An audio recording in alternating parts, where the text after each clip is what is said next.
விதைகள் இயக்கம் இது மண்ணிற்கு மக்களுக்குமான விதைகளின் குரல். இன்றைக்கு தமிழ்நாடு சட்டப்பேரவை கூட்டத்தொடரின் 2வது நாள். இந்த 2வது நாள் கூட்டத்தொடரில் பல சுவாரஸ்யமான சம்பவங்கள் நடந்திருக்கிறது. எதிர்க்கட்சி தலைவராக இருக்கக்கூடிய எடப்பாடி பழனிசாமி அவர்கள் பல கேள்விகளை எழுப்பி இருக்கிறார். அது மட்டும் இல்லாமல் சபாநாயகரின் முன்பு தர்ணாவிலும் எடப்பாடி பழனிசாமி அவர்கள் ஈடுபட்டிருக்கிறார். அதை பற்றி தான் இந்த காணொலியில நாம் இன்னைக்கு முழுமையாக பார்க்க போறோம். இது வரைக்கும் நம்முடைய சேனலை நீங்க சப்ஸ்கிரைப் பண்ணாம இருந்திருந்தா மறக்காம சப்ஸ்கிரைப் பண்ணிடுங்க. அப்படியே பக்கத்துல இருக்க அந்த பெல் சிம்பிளையும் கிளிக் பண்ணிட்டீங்கன்னா நாம போடக்கூடிய வீடியோக்கள் உடனடியாக உங்களை வந்து சேரும். ஏன்னா உங்களுடைய ஆதரவு என்பது மிக மிக முக்கியம். இதுவரைக்குமே யாரையும் நம்பி இல்லாமல் உங்களுடைய ஆதரவை நம்பி மட்டும்தான் நாம இதுவரைக்கும் களத்துல இறங்கி செயல்பட்டுக்கிட்டு வரோம் என்பதை உங்களுக்கு நான் தெரிவிச்சுக்கிறேன். கூடிய விரைவில் 4 லட்சம் சப்ஸ்கிரைபர் விதைகள் இயக்கம் அடைய போகிறது. அதற்கும் உங்களுடைய பெருத்த ஆதரவுக்கும் மிக்க நன்றி. இன்னும் ஒரு 12,000 13,000 சப்ஸ்கிரைபர் தான் நாம 4 லட்சத்தை அடைவதற்கு. சரி, இன்றைக்கு சட்டப்பேரவையினுடைய 2வது கூட்டத்தொடர் நடந்திருக்கு. முதல் நாள் கூட்டத்தொடர் நேற்று நடந்தது. அந்த கூட்டத்தொடர்ல கரூர்ல இறந்து போன அந்த 41 பேருக்கும் இரங்கல் தீர்மானம் இயற்றப்பட்டது. அது மட்டும் இல்லாமல் தமிழ்நாட்டுல இதற்கு முன்னாடி நடந்த பல விபத்துகள்லயோ அல்லது உடல்நிலை சரியில்லாமலையோ இறந்து போன சட்டப்பேரவை உறுப்பினர்களுக்கு, முக்கியமான கட்சி தலைவர்கள் அவர்களுக்கும் நேற்று இரங்கல் நடைபெற்றது. அந்த கரூர் சம்பவத்துல குறிப்பா அதுதான், கரூர் சம்பவத்துல உயிரிழந்த அந்த அப்பாவி 41 பொதுமக்களுக்கு நேற்று அந்த இரங்கல் தீர்மானம் இயற்றப்பட்டு 2 நிமிட மௌன அஞ்சலி செலுத்தப்பட்டது. அந்த மௌன அஞ்சலியில 2 பேர் இல்ல, யார் தெரியுமா?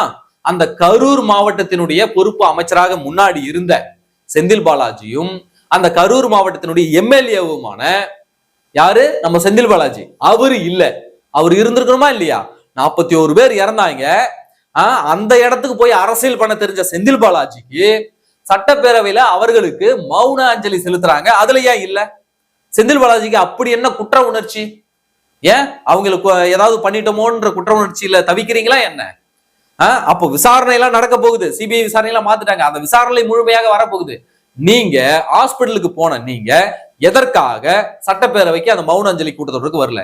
அது மட்டும் இல்லாம செந்தில் பாலாஜி கூட போயிட்டு ஒரு செம்மையா ஒரு ஆக்டிங் கொடுத்தாருல, உதயநிதியினுடைய ரசிகர் மன்ற தலைவராக இருந்த அன்பில் மகேஷ், அவரும் அந்த இரங்கல் தீர்மானத்தின் போது கிடையாது. அதாவது நேற்று நடந்த அந்த 41 பேருடைய இறப்புக்கு நடந்த அந்த இரங்கல் தீர்மானத்துல 2 பேர் போய் கரூர்ல போய் டிராமா போட்டானுங்கல்ல கவர்மெண்ட் ஹாஸ்பிட்டல் முன்னாடி, அந்த 2 பேரும் ஆப்சென்ட். ஏன் வரல? 2 பேரும் வந்தா நல்லா கலாய்ச்சி விட்டுருவாங்கன்னு தெரியும். அதனாலதான் 2 பேரும் நேத்து ஆப்சென்ட். இன்னைக்கு சட்டப்பேரவை கூட்டத்தொடர் தொடங்கினோடனே அந்த 41 பேர் கரூர்ல உயிரிழந்தாங்கல்ல, அதை பற்றி விவாதிக்கணும்னு எதிர்கட்சிகள் எல்லாம் குரல் எழுப்பின உடனே, எடப்பாடி பழனிசாமி அவர்கள் குரல் எழுப்பின உடனே மு.க. ஸ்டாலின் அவர்கள் வழக்கம் போல எழுந்திருச்சு நின்று இதுக்கெல்லாம் முழுக்க முழுக்க காரணம் தாவேகா தரப்பு தான்.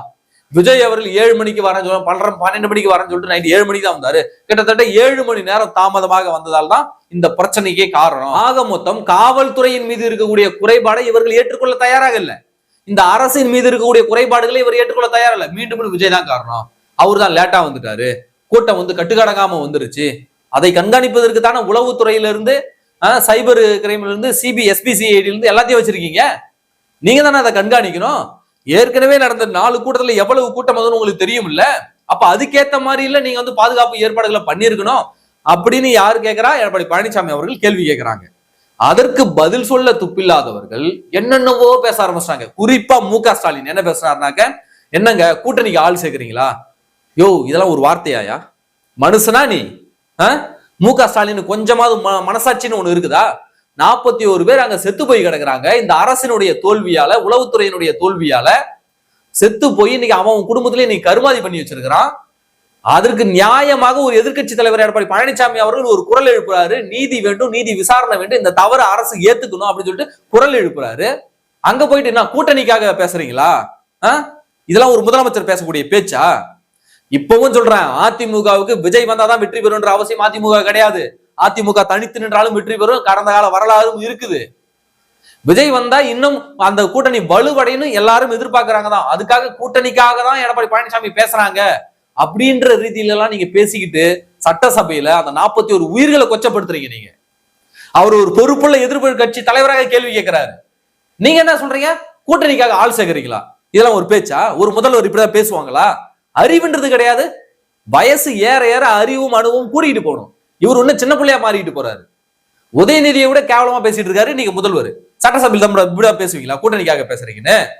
அப்போ நீங்க வந்து தூத்துக்குடி துப்பாக்கி சூடு சம்பவத்துல கடந்த கால எப்படி அப்புறம் நீங்க எல்லாம் கூட்டணிக்காக பேசுறீங்க நாங்க சொல்லலாமா? என்ன வாதம் இது?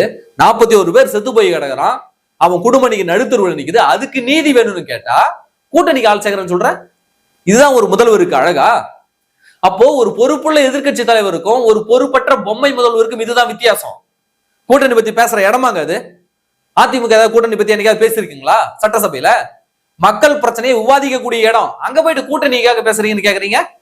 அறிவு கிடையாது. ஒரு முதல்வருக்கு அழகா இது? அப்ப எடப்பாடி பழனிசாமி அவர்கள் தெளிவா கேட்கிறாரு, இவ்வளவு குறைபாடுகள் இருக்கு, ஆம்புலன்ஸ் அடிக்கடி உள்ள வந்துட்டு போகுது, நீங்க இவ்வளவு துரிதமாக ஆபரேஷன் பண்றீங்க, பிரேத பரிசோதனை பண்றீங்க, திடீர்னு பாத்தீங்கன்னாக்க சிறப்பு புலனாய்வு குழு வருது, ஒரு நபர் ஆணையம் அமைது, மின்னல் வேகத்துல நடக்குது, நீங்க கள்ளக்குறிச்சிக்கு போவாத நீங்க இப்ப இந்த இன்சிடென்ட்டுக்கு ஏன் போறீங்க அப்படின்னு அடுக்கடுக்கான கேள்விகளை எடப்பாடி பழனிசாமி கேட்கிறாரு. அதுக்கு பதில் சொல்ல துப்பு இருக்கா? கள்ளக்குறிச்சியில 68 பேர் சத்தானே, அங்க ஏன் போகல மு.க. ஸ்டாலின்? அங்க ஏன் போகல செந்தில் பாலாஜி? அப்ப 10 ரூபா பாலாஜி இருந்தார், ஏன் அவரு போகல? ஏன் போகல இந்த அரசு? இந்த அரசுல இருந்து எந்த அமைச்சர்களும் ஏன் உடனடியா போய் பார்க்கல? ஏன்னா அங்க செத்தவன் பூரா தலித்துகள் முக்கால்வாசி. இதுதான் இந்த தலித் விரோத திமுக. ஆனா வெக்கமே இல்லாமல் திரும்ப அவருக்கு முட்டை கொடுப்பாரு. இந்த ஓட் பேங்க் உடஞ்சிடக்கூடாது, திமுகவால் தான் இந்த தலித்துகள் கிட்டத்தட்ட 50க்கும் மேற்பட்ட தலித்து கள்ளச்சாராயம் குடிச்சு செத்தான், அவனால அந்த தலித்து வாக்குகள் திமுக வராம போயிடுமோ சொல்லிட்டு வெக்கமே இல்லாம அவரு மது ஒழிப்பு மாநாடு போடுறாரு. அதே கள்ளக்குறிச்சியில அந்த மது ஒழிப்பு மாநாடு போட்டு அதுக்கு திமுக தலைவரை கூப்பிடுறாங்க. அதுக்கு எதுக்கு மாநாடு போடுற? நீ எதுக்கு மாநாடு போடுற? அப்போ கொஞ்சம் கூட சூடு சுரணம் இல்லாம கள்ளக்குறிச்சி கள்ளசாராய மரணத்துக்கு அந்த மக்களை போய் சந்தித்து ஆறுதல் சொல்லாம இங்க அரசியல் அரிப்புகளை தீர்த்துக் கொள்வதற்காக தாவேக்காவை இதோட நசிக்கிடலாம் ஒழிச்சிடலாம் சொல்லிட்டு அதுக்காக தான் நீங்க பிளான் பண்ணி அத்தனை அமைச்சர்களும் போறீங்க. துபாயில இருந்து உதயநிதி வராரு, நீங்க இங்க இருந்து அங்க போறீங்க. காலையில தான் போய் பாக்குறான்னு நீங்க மதியமா ஒரு ஈவினிங்கா சொன்னீங்க. ஆனா நைட் அவுட் நைட்டா போய் ஏன் பாத்தீங்க? என்ன அவ்வளவு அவசரம்? அப்போ அரசியல் வெறி. எப்படியாவது இதை வாக்குகளா கன்வெர்ட் பண்ணினோம். இங்க பாருங்க, விஜயெல்லாம் ஒண்ணுமே பண்ணல, நாங்க தாங்க எல்லாம் பண்ணோம், நாங்க தாங்க பிரச்சனை ஓடி வந்து நிப்பணும் மக்கள் கிட்ட காட்டணுன்றதுக்காக விளம்பர வெறி கொண்டு போய் அன்னைக்கு நீங்க திரிஞ்சு ஓடுறீங்க. இல்ல மக்கள் மேல அக்கறையா என்ன? அப்பேற்பட்ட மக்கள் மீது கரிசனையும் அக்கறையும் உள்ள முதல்வராக இருந்தா கள்ளக்குறிச்சி கள்ளசாராயம் மருந்து போக வேண்டியதானே? கேட்டாக்க அவங்க வந்து கள்ளசாராயம் குடிச்சு செத்தாங்க, அதனாலதான் நாங்க போகல, அவங்க வேணும்னு காய்ச்சி குடிச்சு செத்து விட்டாங்க, அதனாலதான் நாங்க போகல. ஓ, அசிங்கமா இல்ல இது சொல்றதுக்கு? வெக்கமா இல்ல இது? இது முழுக்க முழுக்க தமிழ்நாடு அரசின் தோல்வியால அங்க நடந்தது கள்ளசாராய மரணம். மதுராந்தகத்துல ஏற்கனவே 2023 செத்து போட்டான். அப்ப அதை ஒழுங்கா தடுத்திருந்தா 2024 இந்த கள்ளசாராய மரணத்தை தடுத்திருக்கலாம். அப்போ வெக்கமே இல்லாம முழுக்க முழுக்க அரசின் தோல்வியை மறைச்சிட்டு திமிர் எடுத்து போய் காய்ச்சி குடிச்சிட்டாங்கன்னு தெனாவட்டா பேசுறீங்கன்னா உங்களுக்கு எல்லாம் எவ்வளவு அதப்பு இருக்கும்? இதெல்லாம் பொறுக்கித்தனம் இல்ல? அப்ப உண்மையாவே மக்களின் மீது பாசம் இருக்கிற முதல்வரா இருந்தா எங்க செத்தாலும் போய் பார்க்கணுங்க. யார் செத்தாலும் போய் பார்க்கணும். அந்த 68 பேர் உனக்கு ஓட்டு போடலையா? அந்த 68 பேர் இந்த தமிழ் குடிமகன் இல்லையா? சொல்லுங்க, ஏன் அவனை போய் பார்க்கல? அப்போ உங்களுக்கு அரசியல் லாபம், ஓட்டு எங்க கிடைக்கும், உன்னுடைய அரசியல் எதிரி எங்க ஒழிக்கப்படுதுன்னு அதற்கான வாய்ப்பு இருக்குதோ அங்க போய் நேரடியா போய் அரசியல் செய்வீங்க. மாமா துபாயில இருந்து இங்க ஓடி வருவாரு தனி பிளைட் ஏறி, அங்க அப்பாவி மக்கள் செத்து போய்க்கிறதா அங்க போய் நீங்க பார்க்க மாட்டீங்க. அப்போ என்னதான் உங்களுடைய அரசியல் நிலைப்பாடு சொல்லுங்க பார்ப்போம். அப்ப இதைதான் எடப்பாடி பழனிசாமி அவர்கள் சட்டப்பேரவை கூட்டத்தொடர்ல கேட்கிறாரு. ஆனா அதுக்கு பதில் சொல்ல வக்கு இல்லாம நம்ம போக்குவரத்து துறை அமைச்சர் இருக்காருல்ல சிவசங்கர், அவர் ஏந்திருச்சு தூத்துக்குடி சம்பவம் அப்ப நீங்க எங்க போனீங்க, இது அறிவாளி மாதிரி கேட்கறாராமா. இது உலகத்திலே எவனும் கேட்காத கேள்வியை வந்து கேட்கறாராமா. வெறும் புதுசா அதிசயமா என்னமோ புதுசா கண்டுபிடிச்சு தூக்கிட்டு வந்த மாதிரி. யோ, அந்த தூத்துக்குடி துப்பாக்கி சம்பவத்தின் மேல திமுக மேல பெரிய சந்தேக கண்ணு இருக்குது. எங்களுக்கு திமுக காரன் செஞ்சிருப்பானோ எங்களுக்கு மிகப்பெரிய சந்தேகம் இருக்கிறது.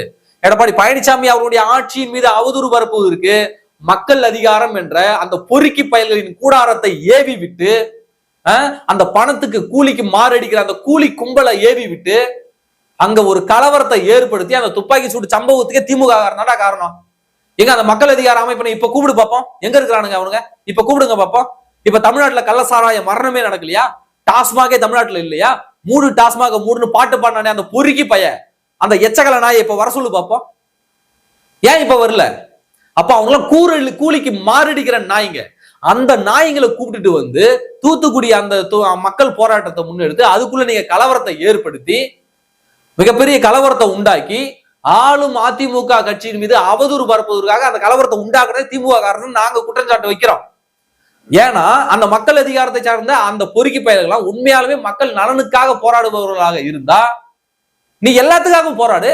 அதுன்னு அதிமுக ஆட்சி மட்டும் வந்தா மட்டும் உனக்கு உயிர் வந்துருமா? திமுக ஆட்சியில பணமாயிட்டீங்களாடா நீங்களா? பணமாயிட்டீங்களா என்ன? அப்போ எங்க போனீங்க நீங்க? இப்ப கள்ளசாராய மரணம் நடக்கலையா? இப்ப டாஸ்மாக் எங்கேயுமே இல்லையா? எவனும் மது குடிச்சு சாவலியா? அப்போ மக்கள் அதிகாரம் அமைப்புக்கு பணம் கொடுத்து தூண்டி விட்டது திமுக.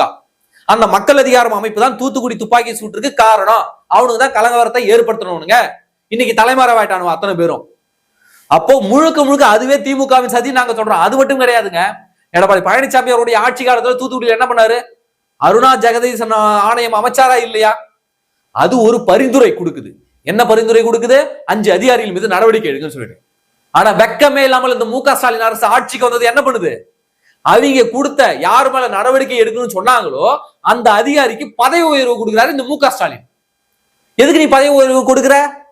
அப்போ நீ பதவி உயர்வு அவனுக்கு கொடுக்கறன்னா அவன் உனக்கு என்ன ஃபேவரான வேலை செஞ்சான்? அப்ப அந்த தூத்துக்குடி துப்பாக்கி சம்பவத்தை நீங்க சொல்லிதான் அந்த காவல்துறையினர் செஞ்சானா? அவன் செய்ததற்கான கூலி தான் இந்த பதவி உயர்வா அப்படின்னு கேள்வி எழுப்புதுல. அப்ப அருணா ஜெகதீசன் ஆணையம் நடவடிக்கை எடுங்கன்னு சொல்லி ஒரு ரிப்போர்ட் கொடுக்குது. அவனுக்கு நீங்க பதவி உயர்வு கொடுக்குறீங்கனாக்க அப்ப அந்த தூத்துக்குடி துப்பாக்கி சூடு சம்பவத்திற்கு காரணமான அந்த அதிகாரிகள் உங்களுக்காக வேலை செஞ்சிருக்காங்க. அவங்க உங்களுக்கு ஃபேவர் பண்ணதுக்காக நீங்க அவங்களுக்கு பதவி உயர்வு கொடுத்திருக்கீங்க. இந்த குற்றச்சாட்டு சரியா? இப்படியும் குற்றச்சாட்டு வைக்க முடியும்ல. அப்போ அந்த தூத்துக்குடி துப்பாக்கி சூடு சம்பவத்தின் மீது எங்களுக்கு உண்மையாகவே மிகப்பெரிய சந்தேகம் எழுப்புது. இது முழுக்க முழுக்க திமுகவினுடைய திட்டமிட்ட சதிதானோ என்று. ஆனா அந்த விஷயத்தை தூக்கிட்டு வந்துட்டு போக்குவரத்துறை அமைச்சர் இவரு பேர் தன்னை என்னமோ பெரிய அறிவாளி மாதிரி நினைச்சுக்கிட்டு வேற ஏதாவது வார்த்தை வந்துடும். பெரிய அறிவாளி மாதிரி நினைச்சுக்கிட்டு பேசுறாரு சட்டசபையில. எங்க போனீங்கன்னு. அப்பதான் எடப்பாடி பழனிசாமி கோவம் வந்து நேரா சபாநாயகர் முன்னாடி போறாரு. அப்படியே தர்ணா. அந்த பேச்ச வாபஸ் வாங்குங்க, நீக்குங்க அந்த வார்த்தைகளை அப்படின்னு சொல்லிட்டு அதே இடத்துல தர்ணா பண்ணி ஒரு போராட்ட களமா இருக்கிறது சட்டமன்றம். அப்போ எடப்பாடி பழனிசாமி தெளிவா கேட்கிறாரு, கள்ளக்குறிச்சிக்கு போவாதவன் கரூருக்கு ஏண்டா போன? சொல்லு, பதில் சொல்லு. அவ்வளவு அவசரமாக எதற்காக பிரேத பரிசோதனை பண்ண? அவ்வளவு அவசரமாக எதற்கு சிறப்பு புலனாய்வு குழு அமைக்கப்பட்டது? அவ்வளவு அவசரமாக எதற்காக அருணா ஜெகதீசன் ஆணையம் அமைக்கப்பட்டது? அரசாணை கூட வெளியிடாம எதற்காக அருணா ஜெகதீசன் நேரடியா போய் அங்க பத்திரிகையாளர் சந்தித்து பேசுறாங்க, விசாரணை பண்றாங்க? காவல்துறை அதிகாரிகள் அமுதா IAS, டேவிட்சன் ஆசீர்வாதம் எதற்காக பத்திரிகையாளர் சந்திப்பு நடத்துறாங்க? அவங்க எதுக்கு அரசியல்வாதிகள் தொனியில பேசுறாங்க? அமைச்சர்கள்லாம் எப்படி டப்பு டப்பு இங்கிருந்து அங்க போனாங்க? எதுக்காக நீ முதல்ல போன? இவ்வளவு கேள்வி எழும்புது இல்ல. அது மட்டும் இல்லாம எடப்பாடி பழனிசாமி அதிமுக கூட்டத்திற்கு போன வருஷம் நீங்க அந்த வேலுசாமிபுரத்துல மக்கள் அதிகமா கூடுவாங்க, நெருக்கடியான இடம் சொல்லி அவர்களுக்கு அனுமதி மறுத்தீங்க. பிறகு எப்படி விஜய்க்கு நீங்க அனுமதி கொடுத்தீங்க? இந்த கேள்வியும் எடப்பாடி பழனிசாமி கேட்கிறாரு. அப்போ இவ்வளவு கேள்விக்கு ஒரே ஒரு கேள்வி கூட பதில் சொல்ல துப்பு இல்லாம தெரிச்சு ஓடுறீங்க, இல்லைன்னா டைவர்ட் பண்றீங்க. மு.க. ஸ்டாலின் பேசுறாரு, எடப்பாடி பழனிசாமி குறுக்கிட்டு பேசுறாரு, அப்பாவும் லைவ கட் பண்றாரு. வெக்கமா இல்ல? தொடர்நடிக்கை பயல்களா? அசிங்கமா இல்ல உங்களுக்கு? சரியான தொடர்நடிக்கை. எங்களுக்கு அசிங்கமா இருக்குடா. உங்களை மாதிரி தொடர்நடிக்கை பயல கூட எல்லாம் அரசியல் செய்யணும்னு ஒரு நேரலையை காட்ட கூட துப்பு இல்ல. நீ எல்லாம் என்ன திராவிட மாடலு? நான் திமுக ஒண்ணு சும்மா வரலடா. என்ன சும்மா வரலடா? ஒரு நேரலையை காட்ட துப்பு இருக்காடா உங்களுக்கு? சொல்லுங்க, ஒரு துப்பு இருக்கா? அப்ப இப்ப ஏற்பட்ட தொடை நடிகைகளுக்குள்ள நாங்க அரசியல் பண்ணுமா? அசிங்கமா இருக்குது இவங்களை பத்தி எல்லாம் பேசுறதுக்கு. ஒரு நேரலையை காட்டுவதற்கு துப்பு கிடையாது. உனக்கெல்லாம் எதுக்கு அரசியல்வாதி? மக்களுடைய வரிப்பணம் தானே. ஏன் கேமரா வந்து மு.க. ஸ்டாலினை மட்டும்தான் போக்கஸ் பண்ணுமா? எதிர்கட்சி தலைவரோட முகத்தெல்லாம் கேமரா வந்து காட்டுறாங்க, கேமரா எரிஞ்சிடுமா? எதுக்காக லைவ கட் பண்ற? எதுக்காக அந்த ஊடகங்களை எதிர்கட்சி தலைவருடைய முகமே வராம பாத்துக்கிற? மு.க. ஸ்டாலின் பேசுறா, மு.க. ஸ்டாலின் முகத்தை போக்கஸ் பண்ணி காட்டுறான். ஏன் எடப்பாடி பழனிசாமி பேசுறா, அவருடைய முகத்தை ஏன் காட்ட மாட்டற? ஏன் அப்பா வீட்டு காசுலயே கேமரா வச்சிருக்கிற நீ? இல்ல உங்க அப்பா தான் சம்பாரிச்ச காசுல நீ கேமரா வச்சிருக்கியா? அப்போ மக்களுடைய வரி பணத்தால நீ கேமரா வச்சிருக்க, நேரலை ஒளிபரப்புற அத்தனையே மக்களுடைய வரி பணம் அல்லது திமுக கட்சியினுடைய வரி பணத்துல சட்டசபை கூட்டத்தொடர் நடத்துதா? அப்ப கேமராவும் சரி, அங்க நடக்கக்கூடிய நிகழ்வுகளும் சரி அப்படியே கட் பண்ணாம மக்களுக்கு ஒளிபரப்பப்படணுமா இல்லையா? சொல்லுங்க, ஒளிபரப்பப்படணுமா இல்லையா? அப்போ எப்பேற்பட்ட தொடை நடிகைகள் பாத்தீங்களா? திமுக காரன், நீ எல்லாம் திமுக காரன், திமுக எல்லாம் சும்மா வரலட வெளியில சொன்னா செருப்பு கலட்டி அடிக்கும். அசிங்கமால காரி துப்புணும் போல இருக்கு இவனுங்கெல்லாம்.